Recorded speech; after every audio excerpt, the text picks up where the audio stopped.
This question of graded assignment week 3 says कि हमारे पास दो पार्टिकल है, एक पार्टिकल A है एंड एक पार्टिकल B है. दोनों को ही पॉइंट M से N ट्रैवल करना है, but particle A parabolic motion करेगा and particle B linear motion करेंगे. अब पिक्चर में ट्विस्ट आता है पॉइंट C से, जहां पे हमने डिटेक्टर रखा है. ये डिटेक्टर डिस्टेंस को डिटेक्ट करता है खुद से उस पार्टिकल तक जो कि एक्स एक्सिस पर लाई करेगा. एक्स एक्सिस पर लाई करेगा. I am repeating, this is a condition. ये सिर्फ उन्हीं पॉइंट्स की डिस्टेंस को मेजर करेगा जो कि एक्स एक्सिस पे लाई करेगा. अब हमें क्वेश्चन पे एक चीज गिवन है, दैट इज cm का whole square is equal to 2 times the square of perpendicular distance from point C to the line MN. ठीक है, तो basically this is the expression which is given to us in the question.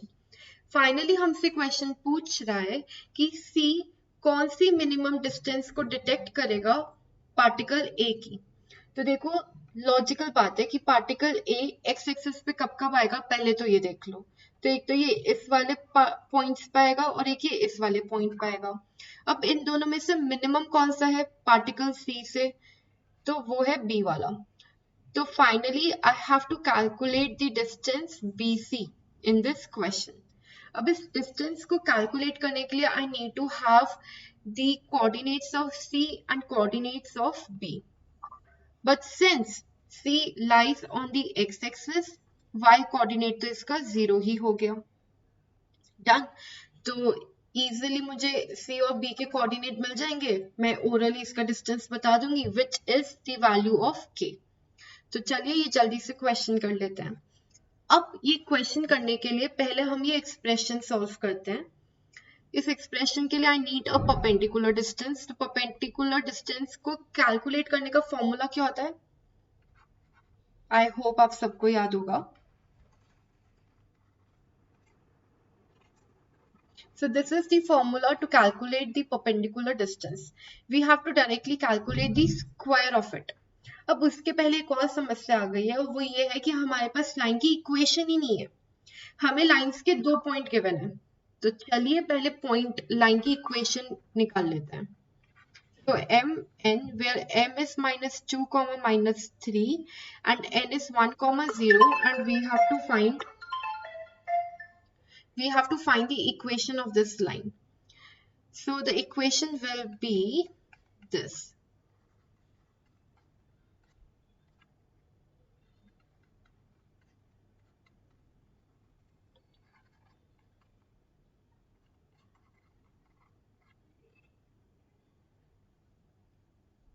Actually, if I'm taking y with this 0, x will come with this 1. Okay. So finally the expression is x minus y minus 1 equals to 0. So this is the expression of line MN. Now let's find out the perpendicular square distance. मेरे पास MN की equation क्या थी, x minus y minus 1 equals to 0. अब इस line में मुझे particle C के points को सैटिस्फाई करना है. ठीक है ना, these are the part x and y are the coordinates of particle C. So it will be ax, I mean sorry, a तो है नहीं ना, x minus 0 minus 1 अपॉन 1 का स्क्वायर प्लस 1 का स्क्वायर. अब क्योंकि मैं डायरेक्टली पार्टिकल स्क्वायर कर रही हूँ तो ये स्क्वायर रूट तो हट गया, यहाँ स्क्वायर लग गया. So perpendicular square is nothing but x minus 1 का whole square upon 2. Now let's substitute all the values in this expression. So let's remove all the things I did here.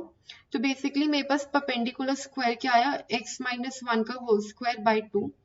मुझे question में equation क्या given थी, this is point M, right? cm का whole square is equals to 2 times the perpendicular square, where c is taken as x, 0 and m is given in the question as -2, -3. तो cm को मैं क्या लिख सकती हूँ, x minus 2 का whole square plus -3 का होल स्क्वायर. अंडर रूट लगता बट क्योंकि स्क्वायर है तो वो हट गया.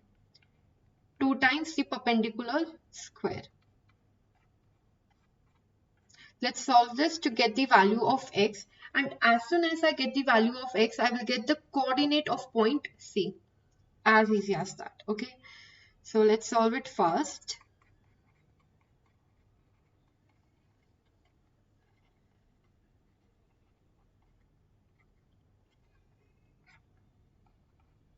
So it is 9 plus 4, that is 13. 13 minus 1 will be 12, plus 6x is equals to 0. So I get x is equals to minus 2. So the coordinates of point C is minus 2, 0. Keep it as an important point. Now our second important task is to get the point B. अब ये B point कैसे निकालें? Let's go back to the question again. तो एक please notice करो कि before getting this B point, I don't have a complete equation of this parabolic ना. So let's do it first. तो पहले मैं इस parabolic की equation निकाल लेती हूँ. तो parabolic की देखो ये इक्वेशन गिवन है बट इसमें बी और सी आर अननोन, बट ये जो पैराबोला की इक्वेशन है this can be satisfied by point P.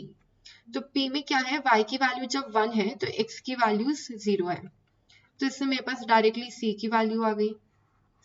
And जब मैं n वाला पॉइंट इधर डालूंगी, इस इक्वेशन में डालूंगी, so what it will be, y is equals to 0 when x is equals to -1.